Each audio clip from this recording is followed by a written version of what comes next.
You're listening to Champion Cinema with Chris and Chris.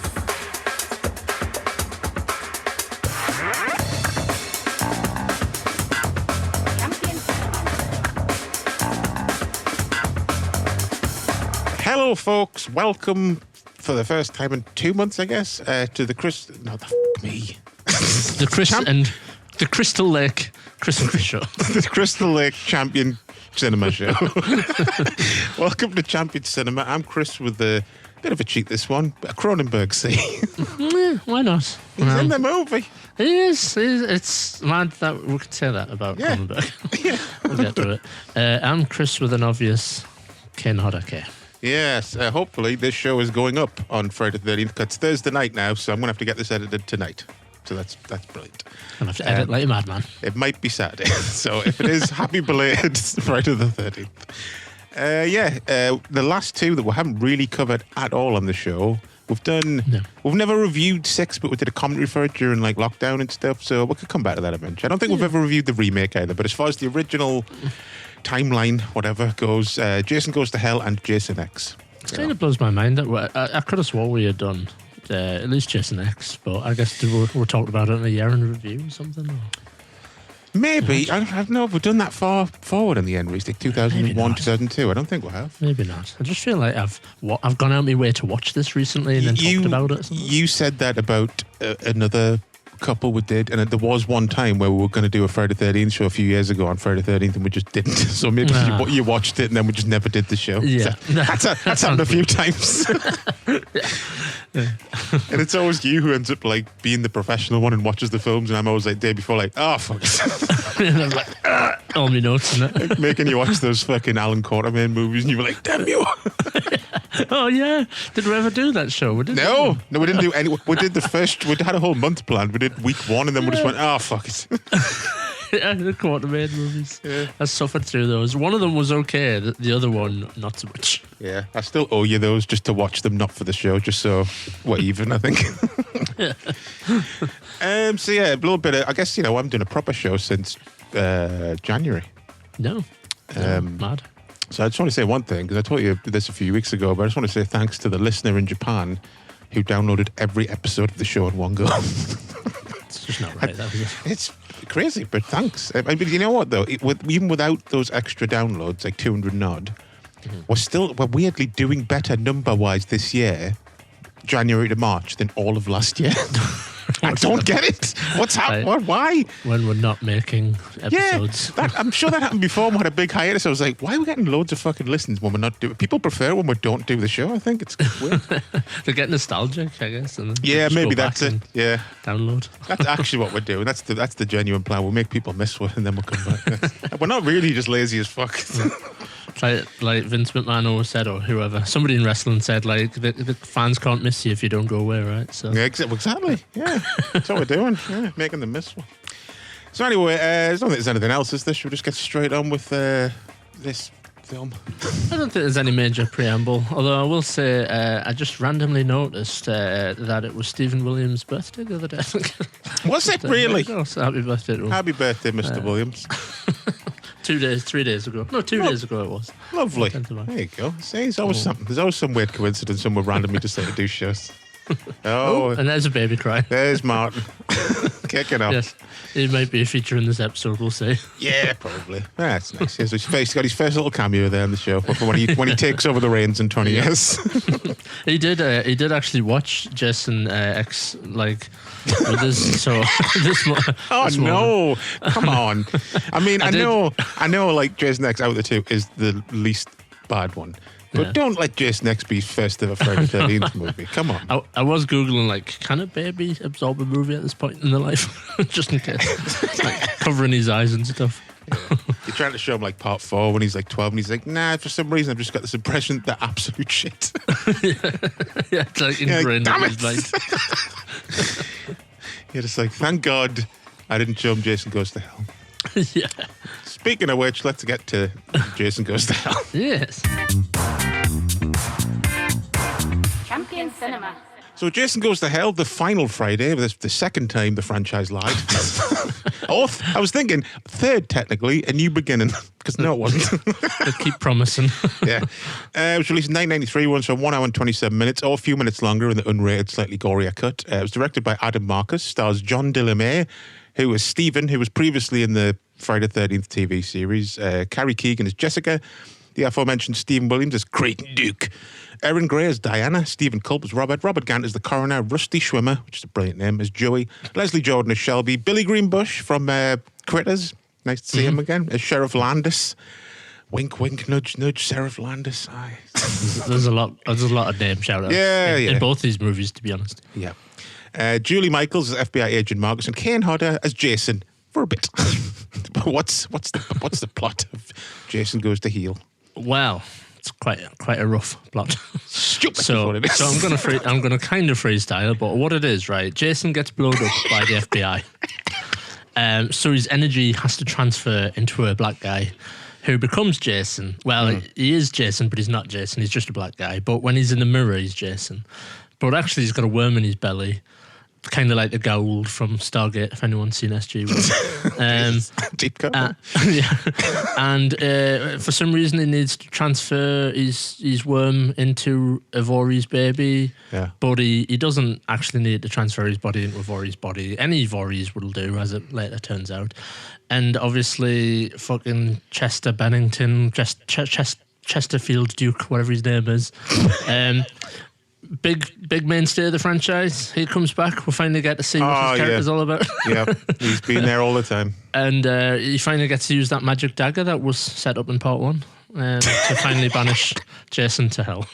Yeah, it's like I was thinking. It's like watching, just diving straight into like season 9 of a TV show and just going, I don't know what's going on. But no, it's fucking episode 9 of a fucking franchise. I still don't know what's going on. I've seen all of them. It's like love it. I mean, obviously, we may as well like just say straight out of the gate, like, what an awful movie. It's pretty shit. It is the worst one of the. Like, say what you want, you know. People, I always say like part 8 is probably my least favorite out of the original Paramount 8, but it's still perfectly watchable and fun, and if you're in the right mindset. But yeah. I mean, let's go over the how and why this got made and stuff quickly. I've got like a quick history lesson of why it is the way it is. So John Cunningham, who directed the original. Got the rights back from Paramount, and he was going to go to New Line so they could finally get Freddy vs. Jason off the ground. But then Wes Craven wanted to do New Nightmare, so then they put that on hold again, and then so they thought, well, we'll do another Jason movie in the meantime. It's directed by Adam Marcus, who was a friend of Cunningham's son, and he was only 23 at the time. His debut movie, just a bit nepotistic, I don't know. Yeah. There's conflicting stories from both Adam Marcus and Sean Cunningham. Adam Marcus says Sean Cunningham told him to get rid of the hockey mask. He was sick of it and all this stuff. And Cunningham says that's not true. But then Marcus comes back and goes, he's lying. So this is all from the Crystal Lake Memories book, so I don't friggin' know. And it reads true. I mean, it's, you know, we've heard this shit before about, like, you know, like that Superman movie where they didn't want him to fly. Yeah. And, you know, like, people just want to put the stamp on shit. Like, in this case, I can kind of say it because, you know, Sean Cunningham just mainly had a hand in, like, directing the first one, and, like, he really had nothing to do with Jason hockey mask and all that type of stuff. So I can see it from his point of view being like, that's not my thing. Like, I don't want it. But, you know, you've got to take it into account. The films are super popular because of Jason. Well, this is it. Like, okay, I like the first movie and stuff, but the franchise hinges on the mask, doesn't it? Yeah, that's when it became iconic. Jason. Yeah. So, like, why would he deviate? You're like, I don't want to make money with a sequel. Yeah. Like, just fucking lean into it. Like, we'll get to it, but, like, just do what 10 did, basically. Yeah. Do what part 10 did. Just fucking lean into the Jason-ness of it all. Yeah. Like I was saying to you last night, like, they had literally, like, K&B effects at, like, the height of the creativity. They could have just made your bog standard Friday the 13th movie, but, like, just went all out and made it, like, because, you know, by the early 90s, I guess you get away with a bit more go, I guess. Yeah. So they could have just made the goriest, splatteriest Friday the 13th movie and went out on a high. I don't know why at this point you decide, let's do something different. And a film I've always meant to watch that this always gets compared to is The Hidden, which is essentially the same plot of, like, a killer transferring himself from body to body. Yes. Yeah. I've never seen it, but I've always heard, like, they've literally just ripped off The Hidden, so I'll have to watch that at some point. Yeah, because, I mean, you know, the idea, rip off or not, you know, the concept of a a supernatural movie where a killer is transferring consciousness and stuff. You know, there's something there. Yeah. I think, like, you know, it's probably one of the sins of the movie as well that it just doesn't know what it wants to be.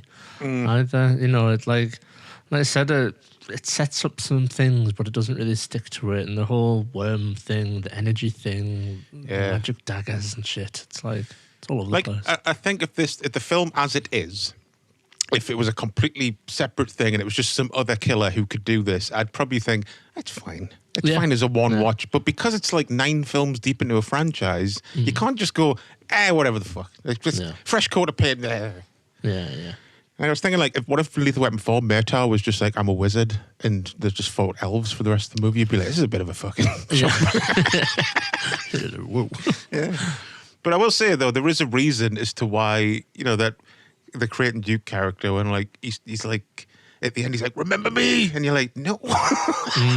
There was supposed to be a whole flashback of, like, Jason killing his girlfriend years ago that they just never included, so it makes fucking even less sense now. Yeah. Just a random dude from X-Files turns up, basically. Is what I always think. I just think it's Mr. X, basically. So what was he in X-Files, was it? I know he was in, like, he was in 21 Jump Street, I remember. Like, I've always heard that I've never seen that show, but I always hear that was his most famous role. Yeah, he was kind of like, Mulder's, like, primary contact. Like, after the character Deep Throat dies in, like, season 1, he's kind of like the middle guy, the guy that turns up and tips him off and then disappears into the night sort of character. Okay. That he plays, but I think he had a fairly like long run in X-Files. What was he in? I keep thinking, what was he in that we reviewed? Was he in the Twilight Zone movie? He was in something that we watched quite recently for the show, and I was like, what's he from again? I forgot it was Jason Goes to Hell. I think he's in like is he in the Vic Morrow bit in the bar? In the Twilight, it's something like that. Yeah. He's one of them guys. He gets around. Yeah, exactly. A lot of these people are, well, no. Jason X maybe has it more than Goes to Hell. I think Goes to Hell, when you look at the cast, well, probably both, to be fair. When you look at the cast, most of them are like known for this film. And you're like, oh, yeah. Well, I feel like I always forget that Erin Gray, who plays Diana, she was in Buck Rogers, right? Or was it Battlestar Galactica? Because she was in one of those shows. She was known for that. She was in Andromeda. Is that what you're thinking of? Maybe. No, it was like an older show. Like, it was either Buck Rogers or Battlestar the Galactica. older one, you mean? Right. Yeah. Yeah, I'm not sure. Yeah. But yeah, I mean, my point though is that a lot of these actors are like, you kind of know them, you think you know them, and then you look at the IMDb and you go, they've just been in like a whole bunch of stuff, and I've probably just seen them over the years. Yeah, just character actors turn up and bit part players, you know. Like turn up in Star Trek, ER, just stuff like that. Working actors. Yeah, working actors is what I meant. Yeah. Yeah. But I will say, like, I do think the first few minutes until like Jason appears, it feels like a Friday the 13th movie. Girl alone going to a spook. Even the house looks like Tommy's house from like part 4. I don't know if they did that on purpose, but it looks like kind of the same style of house. Yeah, definitely. And I guess it's a series mainstay at this point, but like boobs. Yeah, she gets completely naked, and then just run around in a towel for most of the rest of the scene, and then I did enjoy the scene though when when she I've just specifically made note of this and thought this could well be a parody. Like she takes like a hat off. And she's got like massive hair. Yeah. It's like, I don't know if they did that all in one shot, but she like takes this hat off and it's like huge hair. Yeah, I just thought like, I don't know, something about that. I would definitely parody that if I was doing a parody. So it's like, it's a huge hair. Just massive comedy afro.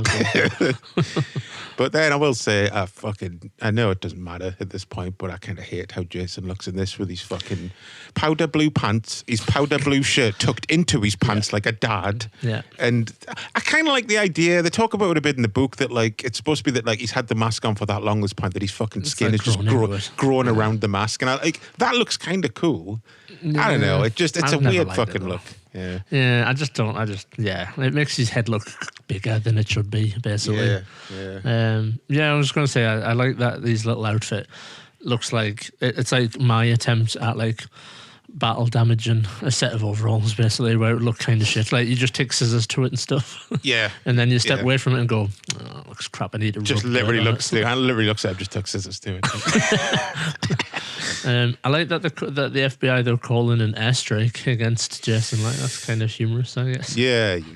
Starts on a high. They're just like, why didn't they just go straight to that? That whole bit is like, I don't know, a little bit of pratfall or comedic music away from being like Naked Gun or something when they all just start Yeah. appearing and shooting them and stuff. It's just a bit, and Jason's fucking noises, he's getting shot and The stuff. noises.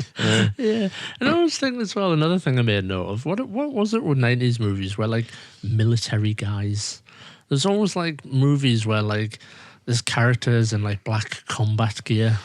Just a lot of scenes with SWAT guys, basically. Yeah, in the- SWAT people. It's like I felt like that was omnipresent in the 90s. That's like, true. Thinking about it, that's true. You didn't really see a lot of SWAT teams in the 80s. No, it's such a, like I don't know. Like even I guess you see it in like Lethal Weapon movies towards the end and stuff. I feel maybe like Lethal Weapon 4, where you see like. Maybe. I guess it's always like LA SWAT teams as well, Yeah. like the guys with the baseball caps on and Yeah, stuff. maybe like SWAT cops were like, it's a bit fucking unfair. It's always like LAPD homicide in these movies. What about us? What about us? Yeah, and Hollywood was like, maybe. all right, fine, we'll put you in more movies. Yeah, I just always feel like that's such a trope, seeing like guys dressed in black, and they always have like a Californian kind of look to them. These guys that are like blondish hair or something. Or Well, that's how they're stunt portraying their guys. movies, isn't it? Because they're always filmed in Hollywood. I guess. I want the most handsome SWAT team on the planet. Get me the Something goddamn like that. sexiest SWAT team you got. They're all like models and Surfers and shit. So yeah, then Jason blows up, and blah blah blah. But let's talk about Creighton Duke again, because I'd forgotten that they basically used Creighton Duke to retcon the entire series, basically saying Jason is always inhabiting other bodies. Yeah, No, he's like not. some demon. Fuck off. No, he's not. That's not the point in the franchise. No. Like 8 movies So- worth, or 7 movies if you don't count the first one. If I'm understanding the bullshit correctly, they're saying that in every film when he comes back alive, he's just found another body. We just didn't see it. What? Then if and he that's the always case, gets a hockey mask. yeah, if that's the case, then how come all these people who are possessed in this film see Jason in the mirror? Yeah. I know it's probably for the audience to go, all right, okay, I wasn't sure what the fuck was going on now. I do. Yeah, it's maybe there for the people that tuned out early and they're like, Yeah. scan on, why is that black pathologist guy going about Yeah. killing people? Yeah. It's funny though, because I'm sure, I know he's been in loads of stuff, that Stephen Kant guy, but Yeah. I just always think of him, because I've seen the film so many times, it's just the cop who informs the dude in Big Lebowski that he's not getting Yes. his credence tapes back. Yeah, yeah. Again, another actor where you're Yeah. like, what do I know him from? Yeah, and it's just loads of little parts. Yeah. Yeah, bless him. I will say though, I do like, in a different movie it would be great. I do think Stephen Williams gives a fun performance as like a fucking psycho bounty hunter. Yeah, definitely. I think the guy's legitimately charismatic as fuck. Yes, yeah. And like, that's why I'm surprised he hasn't been in more, I guess, like over the years and stuff. He does say that the idea to dress him as a cowboy was like literally his idea, and they like had this other outfit for him, and he just went, "No, I'm playing it as a cowboy," and they were like, "Get." He just like wanted a cowboy outfit and he took it home afterwards. Yeah. Maybe. I think he said he brought all his, like the coat, the hat, and the boots were all just his. Really? Yeah. Oh, nice. He just wanted to wear that. They had this other mad outfit for him, and he just went, "Nah, I'm doing it as a cowboy." Just didn't budge, and they were like, "Okay." He BC'd them basically. He BC'd did. them. Well, you would, I guess, yeah, because he looks like he could be an intimidating guy as well. I mean, that scene where he's just breaking the guy's fingers in jail. It's like ridiculous, but it's quite an insane scene. It's an interesting scene, but it's a scene that, like, pardon the thumb, sticks out like a sore thumb. It's the pun sticks out like a sore thumb. Oh, it does. Yes, I mean, in a different movie, maybe. It'd be- Because it'd be- it's one of them classic scenes in a movie where it's like a writer, not necessarily the writer of this movie, but maybe he's the writer of this movie, but they had the idea in the head and they just wanted to use it, and they've waited their entire career to like get this idea in somewhere. Yeah, and, yeah. and it just happens to be in this movie because it's like. It's just such a pointless moment. It's a good idea, and I think, like you said, in a different movie, it would be really cool. But I just think that this movie, it's like, It'll the be fuck? it'll be better. I mean, you can't do this in a film like this, especially one that has so much fucking exposition to get to. But like, it would be better if you understood why, at least a little bit, why he was this crazy. Because he's supposed to be like, somewhat of an anti-hero, I suppose. He's out to kill Jason, but he's just kind of a prick to everybody. isn't he like he's basically set up as a celebrity as well, right? Like Yeah, like a he's celebrity like- bounty hunter. Yeah, like people know of him basically and stuff. Yeah. But he's just antagonized. His strategy is just, I'm going to antagonize and torture people until I get to Jason. It's like, okay. The payoff is like thinking about that scene with the finger break, and the payoff's quite nice when he says like the guy asks a question and fucking Clayton or whatever he's called. I'm deliberately just not remembering the character's name. He like says like, "Oh, that's you can't afford the answer to that." I kind of like the payoff for that scene when he says that. and then at the end he kind of admires his gusto, so he gives it to him on the house. And stuff. He does. Yeah. I would have liked it though if like as he was leaving, he just like actually broke all his fingers, and he's like, "I was lying." Just break his legs. Although it doesn't make much sense that why did he not get out of jail at the same time? I don't understand that. Like, why did the boyfriend guy get out, but he just stayed there? Well, I mean, if I was him, I'd be like, I mean, fair enough, cheers, but you did break my fingers, so fuck off. Yeah, true. Maybe that's what happened. Deleted scene. He was like, "Now unlock the door," and he's like, "No, fuck off." He goes, no. He's like, "I really shouldn't break people's fingers." Damn it, you did it again.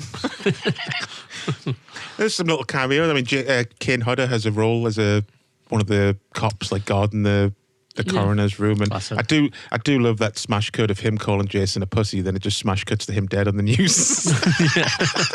Yeah. That's pretty funny. Yeah, it's good.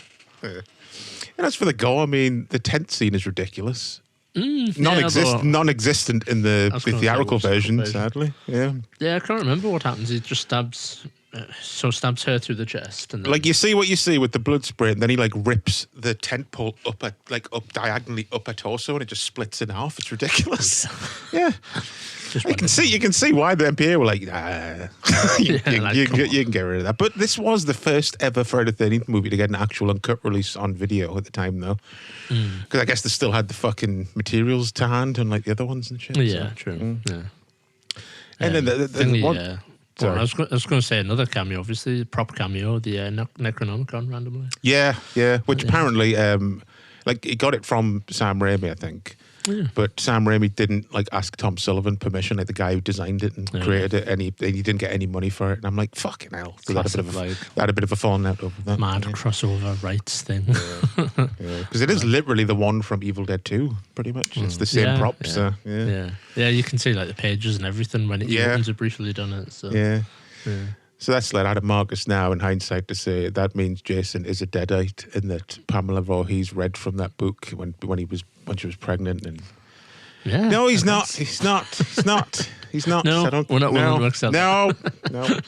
As far as I'm concerned, this film isn't canon. Never mind fucking Jason being a deadite. It's ironic, obviously, because is it this movie I've read about before where the idea is that ignored 2 to 8 basically as well. I think he was told to ignore 8, or he just chose to ignore part 8. Because I think he says in his original script he had like Jason like washing back to Crystal Lake, and then like some guy drags him out and fucking starts fucking cutting him open. It turns out that's Jason's brother. It just sounded a bit fucking. Jesus. You know, it's like most of this film a bit random and far-fetched. All over the shop. Yeah, but then they just decided to ignore part 8, basically. So And obviously, I've read before that probably an early drafts idea was that it was going to be like Jason goes to LA as well, right? yeah. Rather than Jason takes Manhattan, it was going to be LA next, like participating in gang fights or something. I don't know. Yeah, he was going to start like killing off 2 separate gangs, and they have to team up to fight Jason. I would have been fine with that, to be honest. That sounds fun. Yeah. Sounds like Predator 2, doesn't it, basically? Yeah. In some ways. Yeah. Just that idea of like, I don't know, gang warfare and stuff, and you know, concrete jungle. Yeah. I would have been up for that, yeah. Yeah. Let's talk about another scene in the movie where I'm just like, I don't get it, because this guy's supposed to be Jason. Why is Jason doing this when he just ties a cop naked to a bench and starts shaving him? I don't get If you weren't going to bring it up, I was going to. Why the fuck is that scene in the film? I don't get it. Yeah, well, why does he shave? Does he just not like mustaches, I guess? He's got a mustache. It's so weird. And it's supposed to be guy Jason, though. Yeah. The guy looks surprised as well. The cop, he's like, "What the fuck are you doing?" Yeah, he actually says, goes, what the fuck are you doing?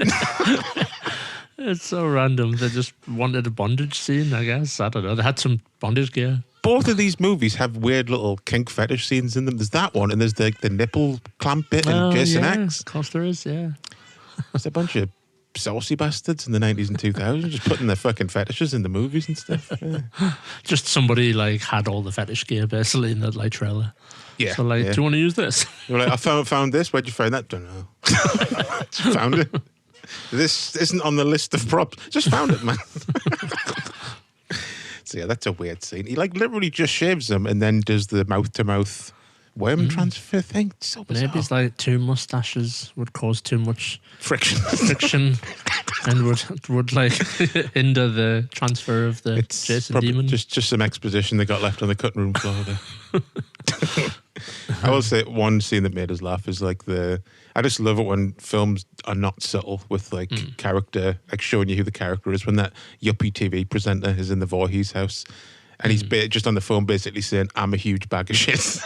Yeah, they're like, haven't got time to establish his character. Yeah, he's like, "I've got no redeeming qualities. I'm an absolute bastard. I'm going to die any second." Where he's just talking about how he fucking took the mother's body from the morgue and he's hidden it in the house and it's going to fall on our daughter on live TV. It's pretty funny. Yeah. So bad. It is. I don't know. My next part of my notes is just the finales. Well, there's some other bits I want to touch on. Like, I laughed when Jessica gets home to find, when like everyone obviously gets killed. Jessica gets sopping up the blood on the floor. Yeah, and like, so Jessica comes in the room and like looks at the blood and she's like, "Oh no," and then they're like, "Yes, oh no." And then she's like, "Oh, you've got a baby. Ah, isn't he lovely?" And they just like swiftly move on from the fact. Like, she isn't distraught at that. And assumedly, considering she's all in black, she's just come from the funeral. Maybe, I suppose. That's what I assumed. Although no, because the body's still out there. So probably not. I just assumed don't she was defend the movie. No, I'm not. I'm taking it back. So yeah, I did laugh at just the stupidness of that.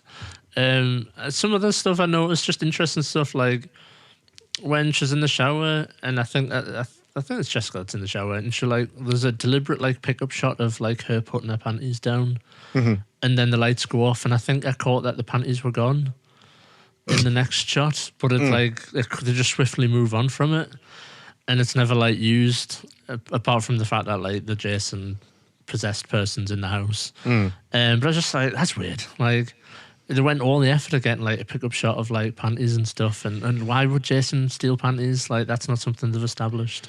Oh, is that what that you're supposed to have Jason stole them or something? I think so. I think I caught that. If I had been asked, I would have rewound it, I'm sure, but I wasn't going to watch more of this movie. Also, this is what happens when you watch a movie in 1.25 speed. Yeah, true. Yeah, because admittedly, I watched like most of this movie in 1.5 speed, which helped a great deal. I'll say that. I watched like the first half hour normally. 40 minutes, and then I rammed it up to 1.18 speed, and then about half an hour from the end, I was like, just put it 1.25. Let's go all the way, fuck it. It makes some scenes feel like Evil Dead 2 when people are fighting. It's like all fast. Yeah, it's like it makes it more fun and obviously shorter. The bit when the boyfriend, I can't remember the character's name, John, is it John? Stephen. When he's fighting the other cop, when the cop goes to arrest him, when he's knocked out outside on the roadside. Yeah. And it's like his mate cop, and they have a bit of a scuffle. And they headbutt each other. Yeah. That was quite good in 1.5 speed. It was, that felt like Evil Dead 2. Yeah. And then they pull a gun on each other and stuff. The whole scene just played off like way funnier than it actually was. Speaking of fighting, though, the bit at the end when Jason just has a fight with Stephen, I'm like, Jason could like crush your head or punch through your sternum, but now you're just having one-on-one, put your dukes up duel with a normal guy. It's like, classic. I hate the films always do this. This isn't just this film's problem. They always seem to forget what Jason's capable of just to fit the scene. Scale. Yeah. Of what can he do? What can he survive? Yeah. I'm sure I read once, I forgot to look this up again, but I'm sure Erin Gray had no idea about that bit where the fucking demon just goes up her parts, goes between her legs, and she was quite offended when she saw the movie. So obviously that was just a body double. She'd already left by that point. Yeah. And she was like, come on, for fuck's sake, that's a bit gross. Because obviously, like, just to call out that bit, like, the whole movie hinges on towards the midpoint, it starts really leaning into like, Jason's after this baby so he can be reborn. Yeah. And then like right at the very last minute, because they're just abandoned that, and they're like, he just comes back cause he gets inside her instead and comes back. Yeah, it is quite funny how they do it, like, up right at the last second, they're like, wait a minute, does it have to be an alive Voorhees? No, fuck. Why didn't you just go to the fucking graveyard and just get any old light Voorhees in the graveyard? Great grandma or something, fuck's sake. Yeah. But I do I did chuckle. I forgot that he just comes out as just full Jason. Yeah, in so- his tattered clothes and everything. So that's how he's. So that's what I mean. He is just Jason then. Like Yeah. it makes no. I don't know. This That's whole not a fucking film rebirth. makes no fucking A sense. rebirth, he would come out as like a little fetus starting Yeah. again. They should have had a little. They should have had a little scene where like Jason comes out and he just clocks himself in the mirror and goes, Yeah. "I was hoping for a fresh new body." Jesus. Either that or I don't know. He gets reborn, but he's just like a baby. Like Yeah. they're like, does it have to be alive? Voorhees, no. And then they're like, oh my god. And then they just hear a baby crying from the basement, and they're like, oh, What, they're like, what do we do now? it's not as bad as do we raise him or do we chuck him in a river or something? Is that cruel? Like, nah, I don't want to. Don't jump in a river. That's just asking for trouble. True. They just started all over again. Yeah. So yeah, I reckon that it should have been a comedy ending. He just gets reborn as a little baby, Yeah. but he's got a light machete in his hand. But he's like, just "Fuck!" he constantly looks angry and he's just like the whole time because he can't kill anybody. It's like a Ghoulies prop or something. Little vest on and everything. It's just one of those bollock-headed aliens from the end of fucking Inseminoid. Just get one of them. But of course, you know, The ending.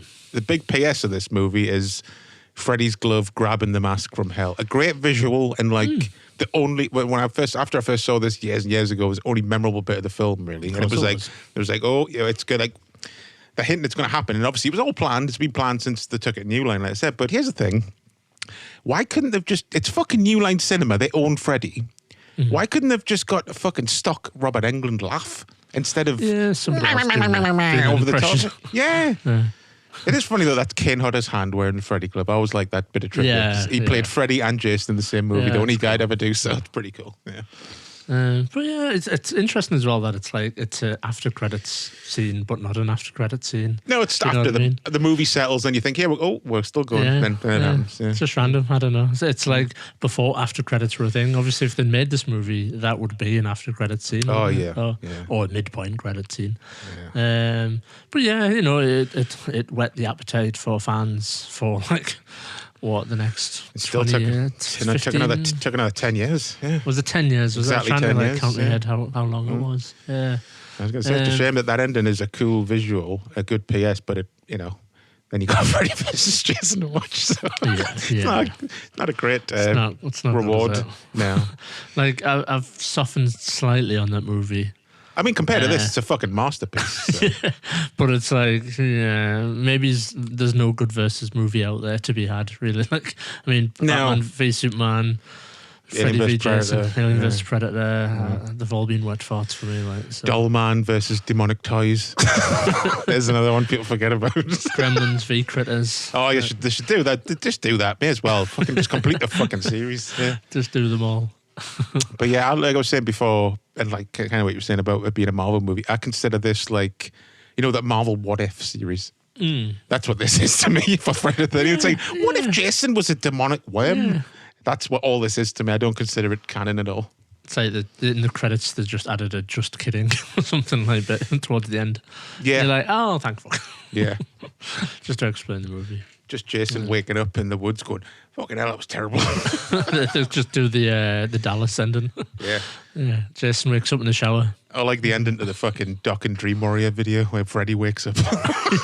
What a nightmare. Doc and it's Freddy's nightmare. I will say though, lastly, I suppose one cool thing, I guess, missed opportunity not having Jason in a chrome mask in the movie. Yeah, there's a lot of promised so people who've much. said, a lot of people who saw this in cinema at the time were like blown away by it. It's a cool visual poster where you're like, wow, Yeah. fuck, what's that demon thing? And Yeah. chrome hockey match. Yeah. Yeah. Nope, none of that. Yeah. And they didn't even use that prop. No, I wonder if that was part of the impetus behind doing it in Jason X, because they kind of do it. You know, he's got a chrome hockey mask in there. I suppose half chrome. I know full chrome actually. It's full chrome. Yeah. But yeah, no one goes to a fucking, like, you know, they tried the best. I guess they tried the best to do something different, but no one goes to a Friday the 13th movie for an originality. Which is one thing I'll give the remake props for. They didn't try and reinvent the fucking wheel. They were like, let's just do a Friday the 13th movie, but set in 2009, whenever the fuck that was.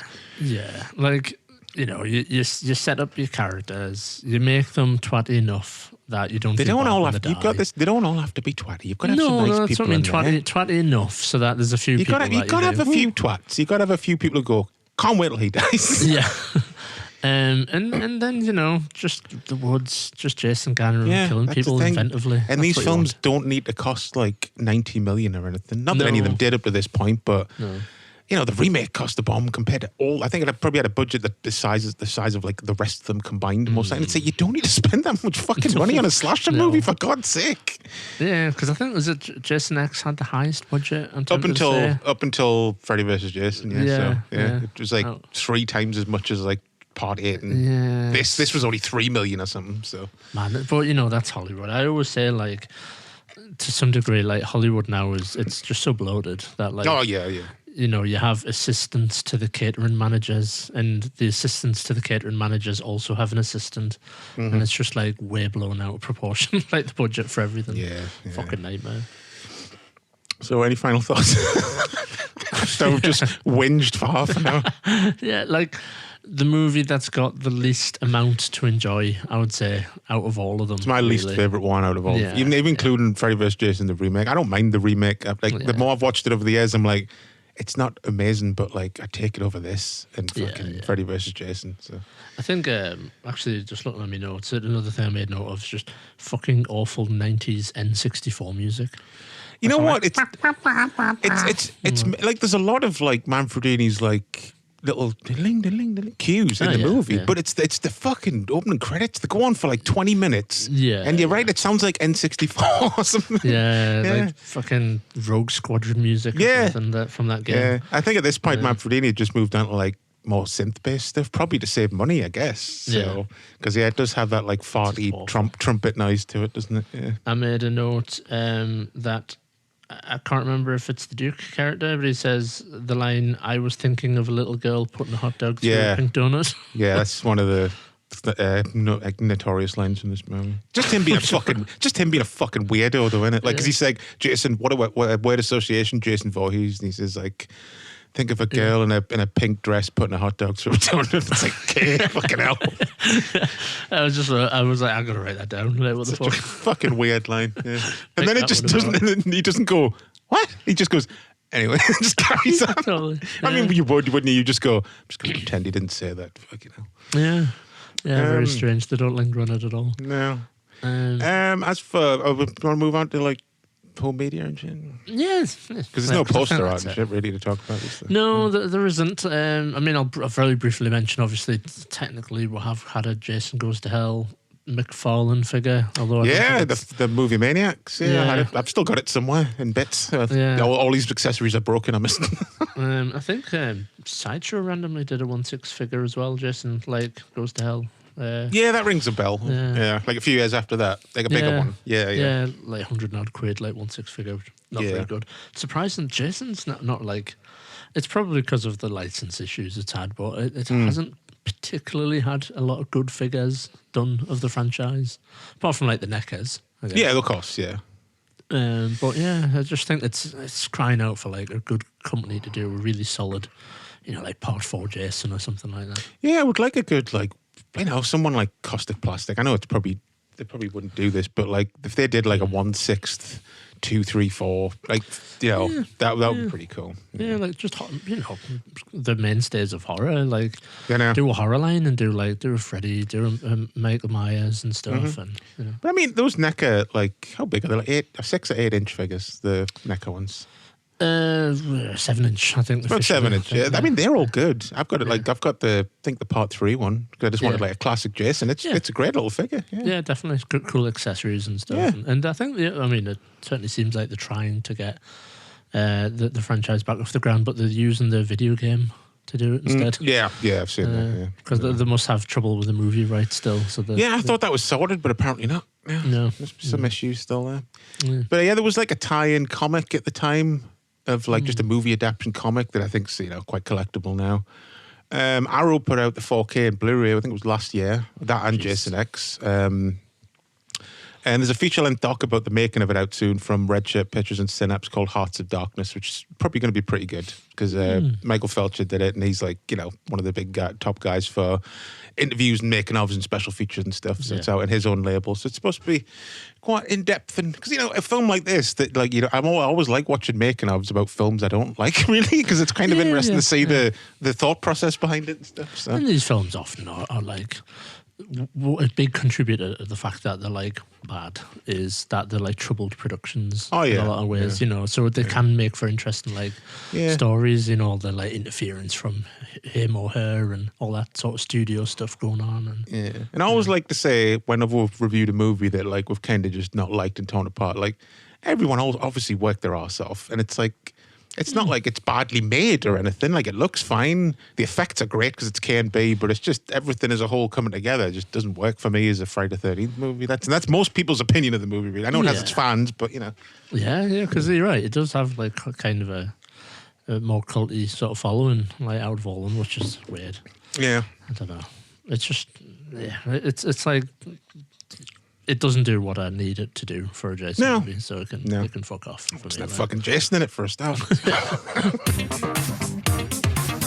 Champion Cinema. So yeah, Jason X. Jason goes to space. Mm-hmm. It was they released in 2001 with a runtime, a nice runtime of 1 hour 32 minutes. Yeah. Which is all you want from a movie. Yep. Directed by James Isaac, starring Lexa Duig. I was going to ask you, I never know how to pronounce her name. Is it Duig? Is it Doig? Is it Doig? I don't know. I've always said Duig. I think I it's got Duig. that from the making ofs of Andromeda and stuff. So Yeah, that's what I was going to ask you, because I was like, you used to be a fan of Andromeda, so you've probably seen some interviews and stuff. Big fan of Andromeda back in the day for whatever reason. Had the DVDs and all sorts. I didn't realise until recently that's a Gene Roddenberry, based on a Gene Roddenberry idea, wasn't it? Yeah, I didn't realise. If anything, I think it was kind of weird seeing this movie because I think I was like way familiar with Andromeda already by the time I saw Jason X. Yeah, because there's like how many people? Like 2 or 3 people from Andromeda are in the show. At in the least movie? 2. There's Lisa Ryder as well. Yeah.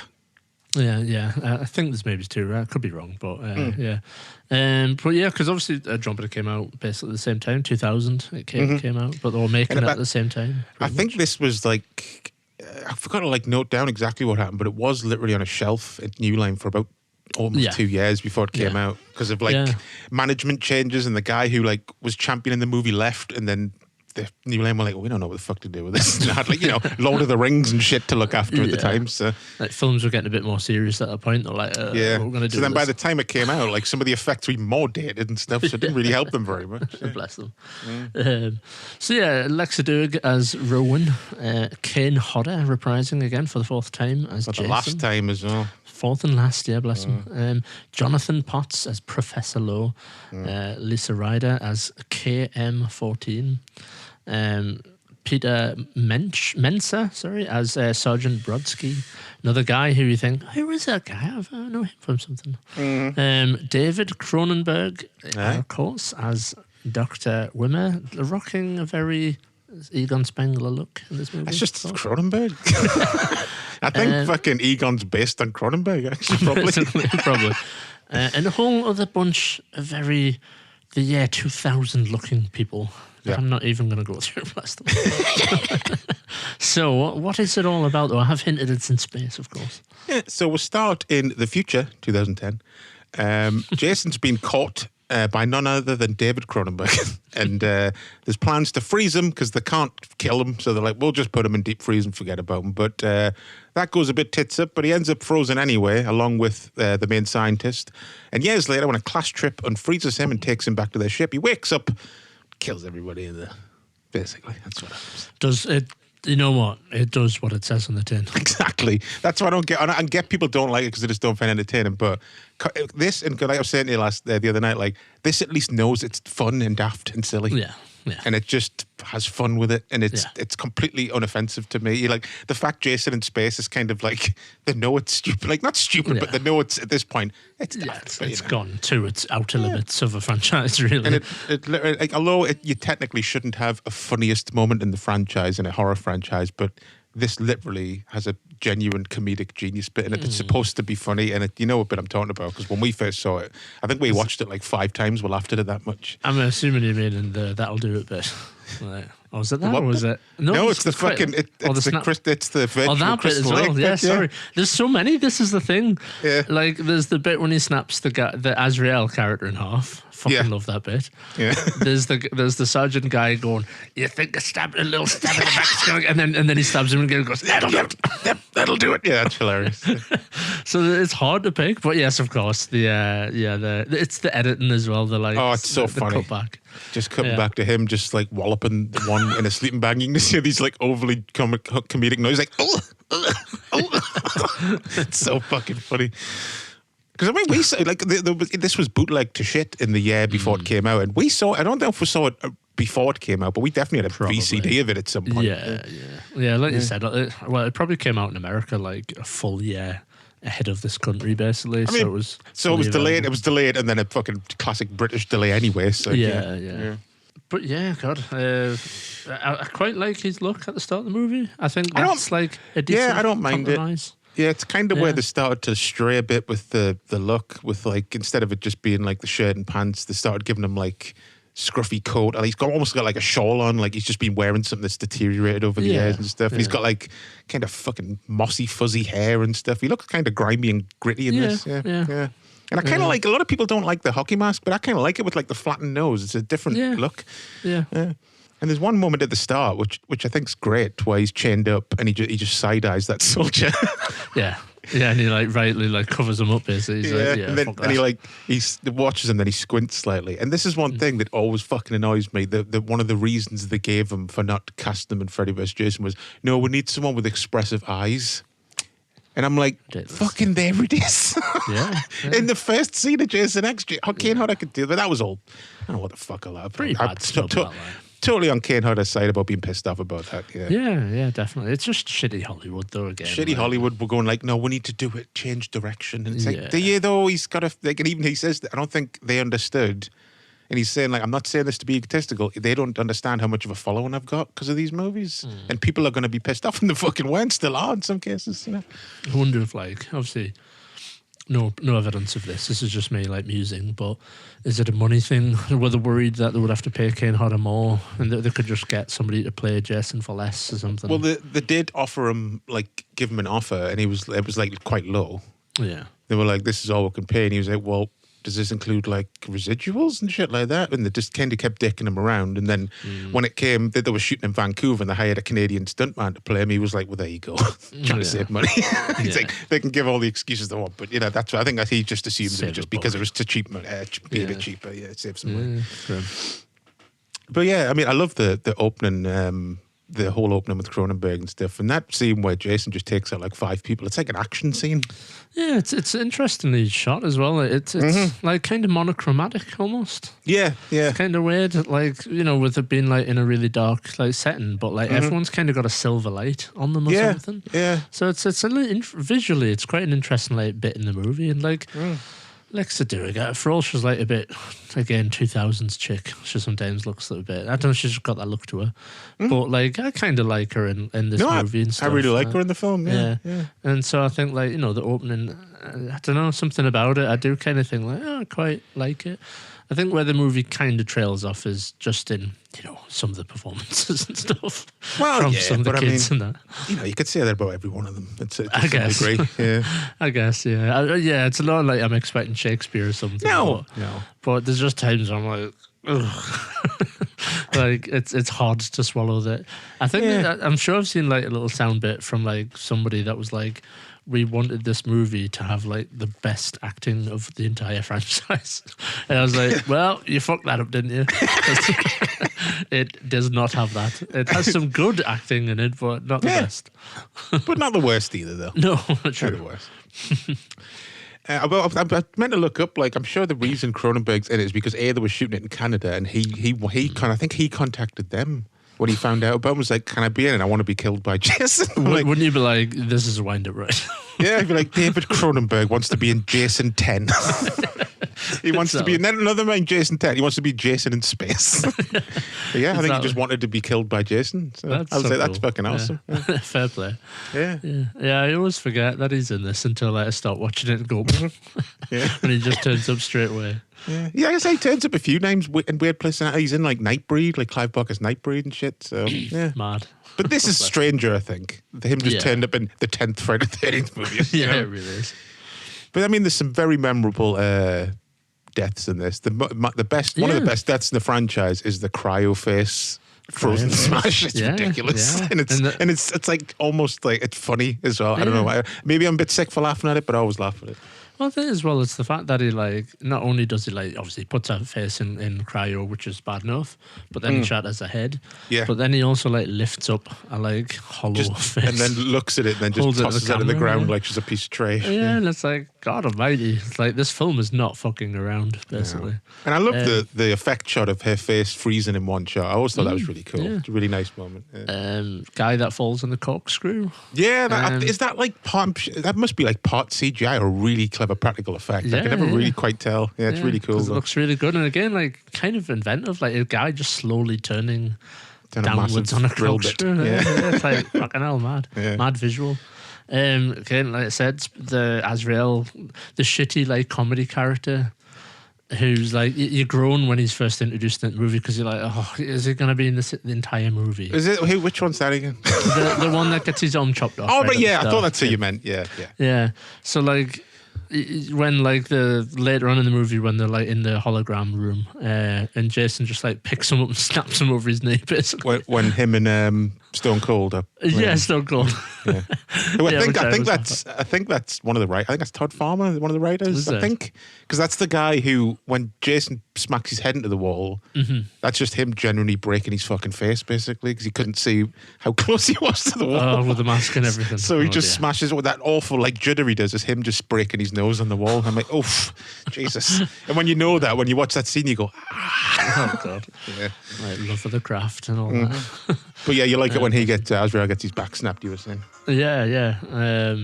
I'm trying to think through the other deaths. Really, like a couple of beheadings. I like how the robot chick EM11 or whatever she's called, KM14. When she does like loads of, 1138. Yeah, she does like loads of flips, and Jason just like twats her in the face, and then it comes off. Yeah, it's funny. Yeah. I laugh at this. Also, like the moment as well when he corners the main teacher guy. Yeah. And he's like, he keeps like trying to get around him. He just picks his machete. He's like, oh, he just wanted his machete back. Like, it's okay, guys. Yeah, I think that's quite funny. Yeah. And then you just hear his death over the intercom, basically. Yeah. Yeah, that's fun. Good. There's some funny stuff that I picked up on, like line-wise. The fact that they call the new planet Earth 2, which I kind of laughed at. Yeah. Fucking Earth 2. Yeah. Like the humans in in 450 years' time couldn't think of a better name than Earth 2. They're not very creative. Even New Earth would work better, but no, Earth 2 is apparently what we went with. Fucking Earth 2 on the rocks.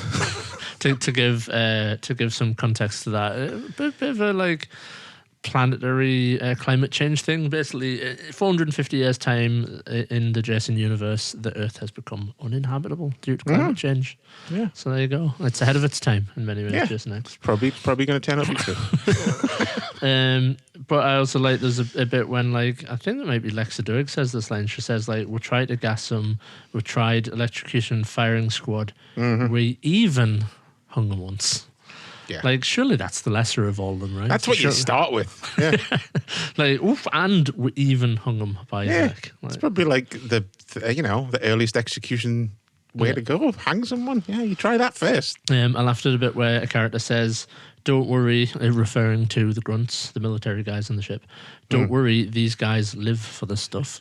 And then it smash cuts to them just being incompetent. A female colleague, one of the female soldiers, basically like sneaks up on a guy, and she gives him a fright accidentally.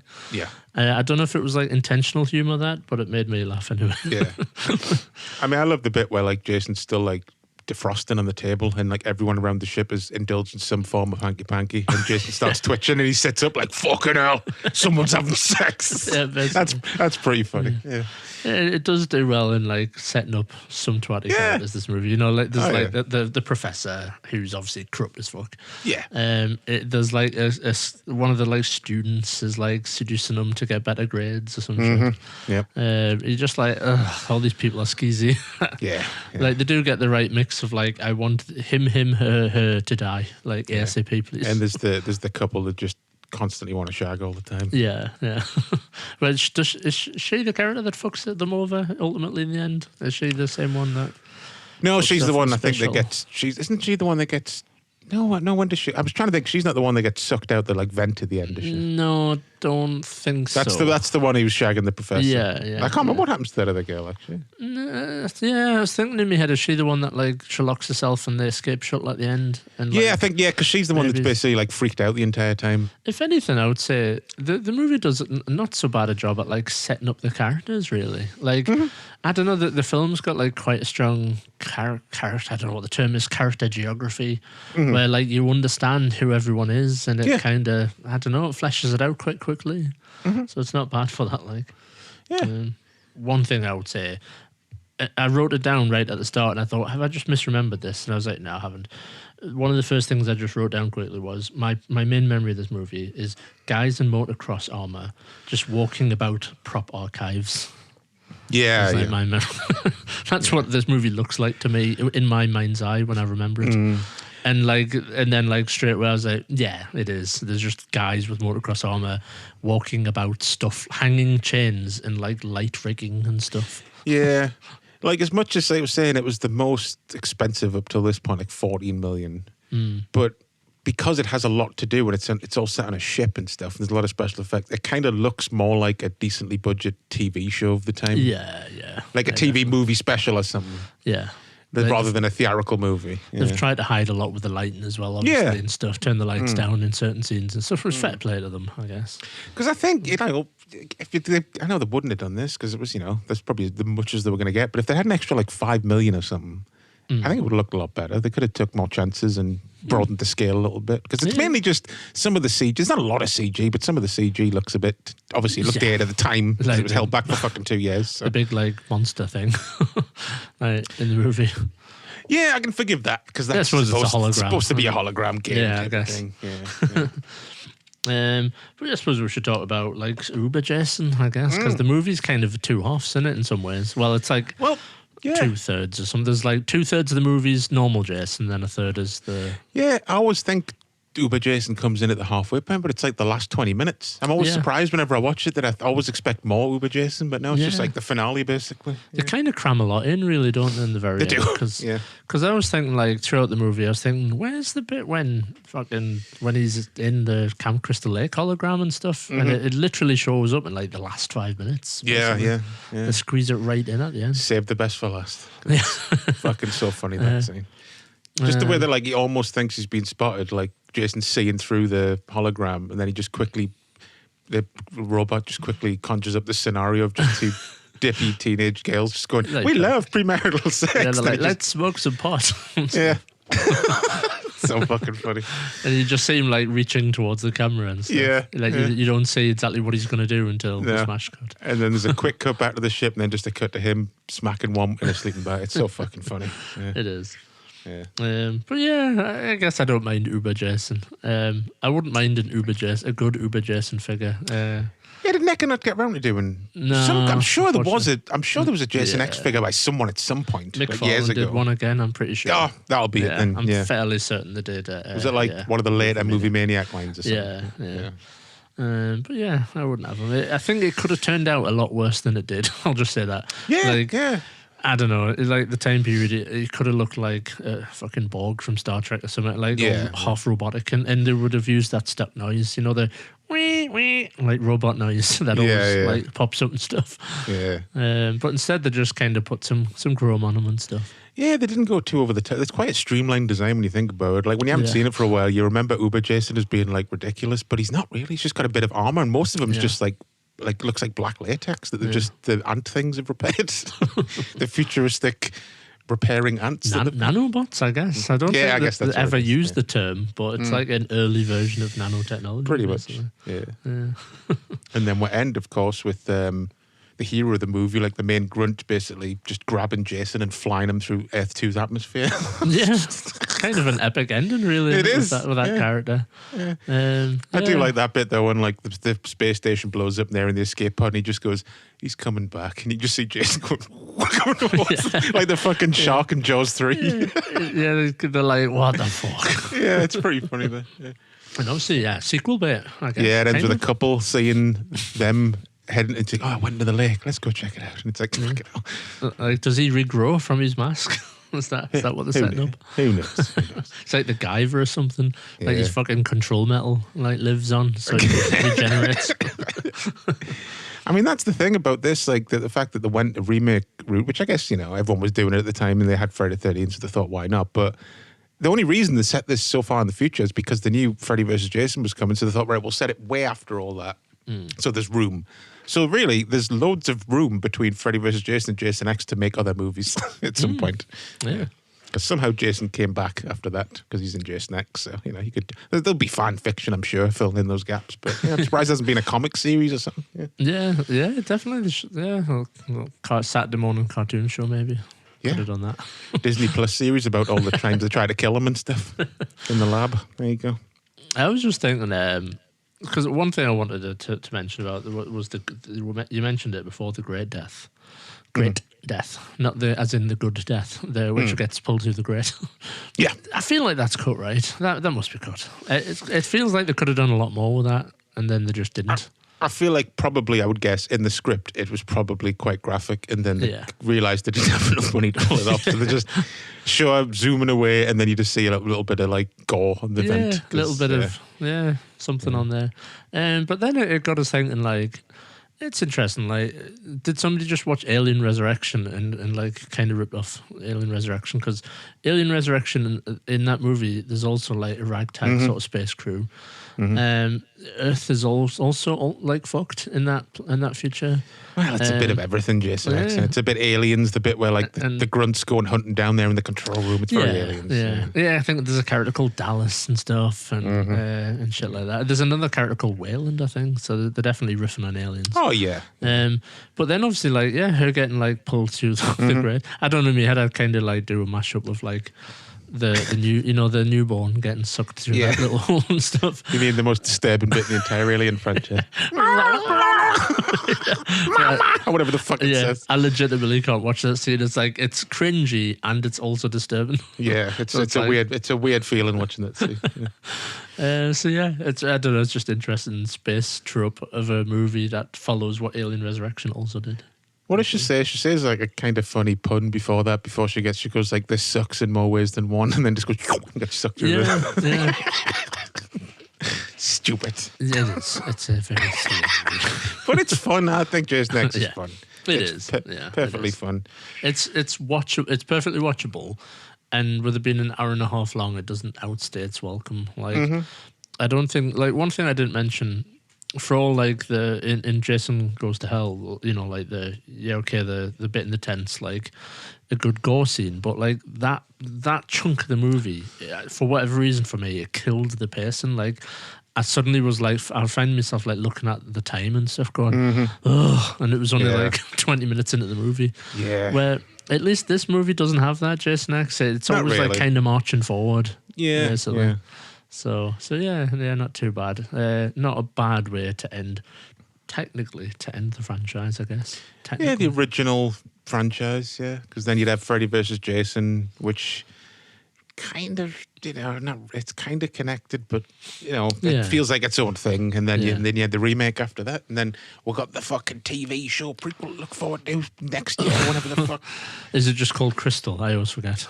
Crystal Lake. The camp. Just Crystal Lake. That's all it's called. Yeah. It's so stupid. I mean, you never know. Like maybe it'll be. I just don't care. I think that they're gonna explain like the machete. It's like Pamela's granddad's machete, and it survived. Like when the family were like settling in America, like 100 years ago. I mean, they probably will, but it won't make any fucking sense. It's like, it's just a machete. It's a machete Doesn't like need a found in the backstory. fucking third one or something. Like, Don't give it a fucking law. everything after us has to have law these days. But then Yeah. again, I don't know if I don't think this new series will be like connecting back to the original. I think it's just gonna because it's owned by it's the Jason universe. I'm sure it's connected to now, that new fucking brand. So I'm assuming it's just a fresh start. So it's not going to be like let's connect it to bits from. There'll be nods, obviously, probably. Yeah. But yeah, we'll see. We'll see. I don't know. To be shite. I'm not even Probably- going to give it. probably- I'm not going to give it a chance. Fuck off. Probably it'll have like a season, then it'll get cancelled. Probably. So we'll see. Like, yeah, people keep saying, I keep reading like, oh, you should definitely watch Gotham. It's really good. No, fuck off. I don't want to watch any of this stuff. I've had enough. Yeah. I don't want to watch any prequel TV shows anymore. That's enough. That's enough.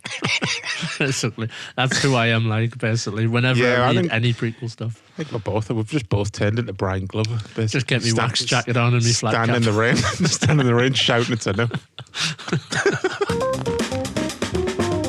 Champion Cinema. So yeah, don't know what we're doing next show. I don't know. You got a bit more time at the minute, kind of. Yeah, So we yeah, could we should try do and bang out some random shows at some point. Yeah, a bit more horror, a bit off the track stuff, maybe. Yeah, we said we were going to do that, but it was Friday the 13th, so we figured we missed last month, so we thought we'd try and cap off the series this month. So that's all the Friday the 13th's done, kind of, to a point. We'll do the remake at some point. Like I said, maybe one time we'll do Elm Street remake and fucking hell. I'm dying. Frog in the throat. The Elm Street and Friday the 13th remakes is a double bill. Suffer through those movies. Well, like I said, fucking Elm Street's a fucking piece of trash. But I could watch the 13th remake and be like, it's fine. Yeah. But yeah, I always forget how bad the Elm Street one is until I've watched it for a while. And I foolishly go, I'm going to give it another chance. Yeah. Last time I watched it was like on a DVD, and I don't know whether. Basically, the quality was very bad, is what I'm trying to say as well, which didn't help the movie. So, like, it felt like something, I don't know, it felt like I was watching an episode of Saved by the Bell or something. I was like, oh, God, what's going on? There's the crossover we didn't get. Freddy on Saved by the Bell. It's Just murder fucking now. killing Fuck. Screech. Screech, yeah. Funny. And then fucking, what's his face? What was the cool guy called in that with the muscles? What was he called again? Can't Fucking remember. Slater batters Freddy I know at the who end. you There you mean. go. Yeah. Mullet and muscle Slater.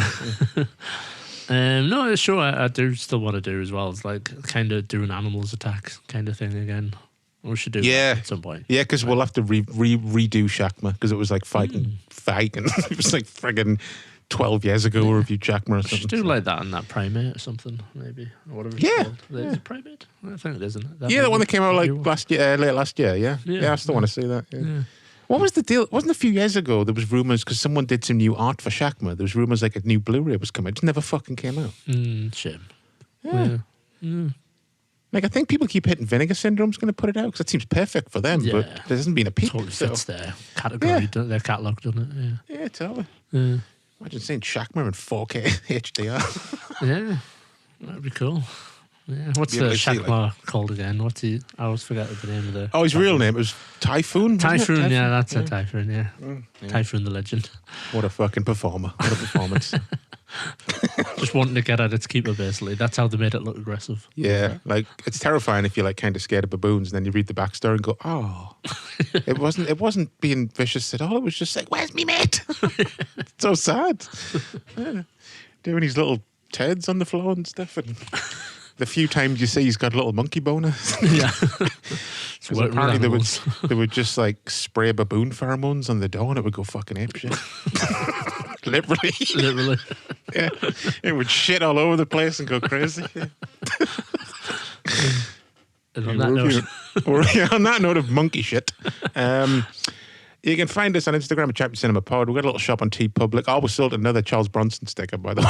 ah, nice. They're fucking flying off the shelves like semi-hotcakes. I was going to say, it's hot merchandise, so get them while stocks last. Yeah, because normally we just sell the chicken ones from Death Wish Street, but we sold a fucking mayonnaise one recently Nice. from fucking Murphy's Law. So there you go. Some like hardcore Bronson fans out there. Yeah, brilliant. So yeah, it's tpublic.com/user/champion cinema. Go get yourself a t-shirt or a sticker or something. And rate and review the show on Apple Podcasts, Spotify, and all them kind of places, because that would help us very much. So yeah, not sure what we're doing next time. Something fun. Maybe at some point we'll just bang out a quick like what we've been watching show. We haven't done that in ages because we don't really do that in the show anymore. So we could fill up like a couple of weeks worth of viewings in one show or something. Bit of chitty chats. Oh, the final thing, you know what? You know what I watched last night after Jason Goes to Hell? What, like to wash your eyes out? Like Mind Bleach, Harry and the Hendersons. Oh, Nice. what a fucking movie! But It is. I cried at the end. Who wouldn't? Seriously, yeah, exactly. Beautiful film. Harry Fucking going back to his family. Lithgow's finest performance. That's It it. really is. Very good film. Yeah, I always enjoyed. It's a good Gave it movie. fucking 5 stars on Letterboxd. Enjoyed it that much. Crazy like performance by that The guy. effects and are still mental. The Yeah. effects, I think I was reading like the trivia while watching it. Stan Winston said it was his favorite ever creation. I can't blame him. It's so good. And it looks amazing It today. aged really well. It will never look bad, that Yeah. Bigfoot design. So Yeah. review that. We'll do that Night of the Demons next week. We'll do a Bigfoot show. yeah. Good Bigfoot, bad Bigfoot. Friend of the family, rip your cock off. Swing you around your head. Well, could it would fit with this. It would be another sleeping bag death. would. That would be the link. Anyway, we're waffling. The show's going to be 8 years long. So until next show, folks, I'll see you. Dan. See you in the...